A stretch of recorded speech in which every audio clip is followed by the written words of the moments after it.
জয় জগন্নাথ। জগন্নাথ ধাম পুরীতে আমি আপনাদের সবাইকে স্বাগতম জানাই। শিবম দ্য এক্সপ্লোরারের নতুন একটি ভিডিও থেকে আমি শিবম, আমি আপনাদেরকে এই ভিডিওতে স্বাগতম জানাই। পুরী গেছি আর জগন্নাথ মন্দির যাব না, এটা কি কখনো হতে পারে? পুরীতে এসে সবার প্রথম কাজ হলো জগন্নাথ দেবকে দর্শন করা।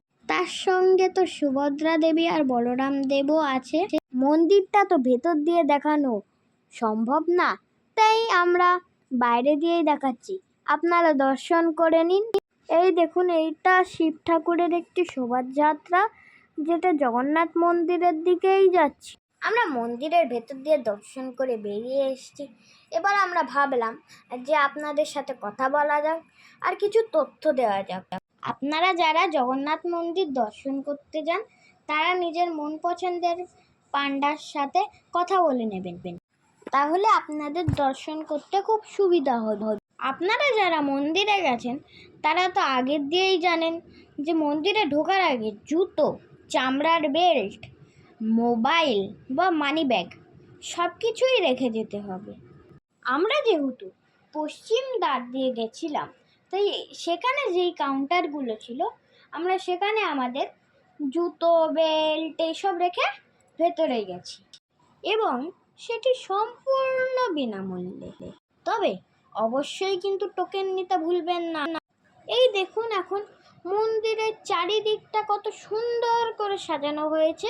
একটা সন্ধ্যা কিভাবে কেটে যাবে সেটাও আপনারা বুঝবেন না এখানে বসে।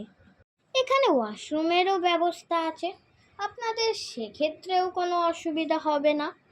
মন্দিরে যখন আপনারা দর্শন করবে, তারপরে মন্দির দিয়ে বাইরে বেরিয়ে ওখানে কিছুক্ষণ বসবেন, দেখবেন মনটা খুব ভালো লাগবে।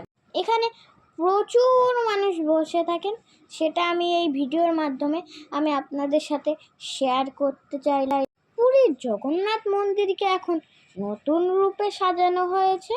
আপনারা যারা এর মধ্যে মন্দিরে গেছেন তারা তো সবাই জানেন এখনকার পরিবেশটা আগের পরিবেশটা দিয়ে অনেকটাই আলাদা।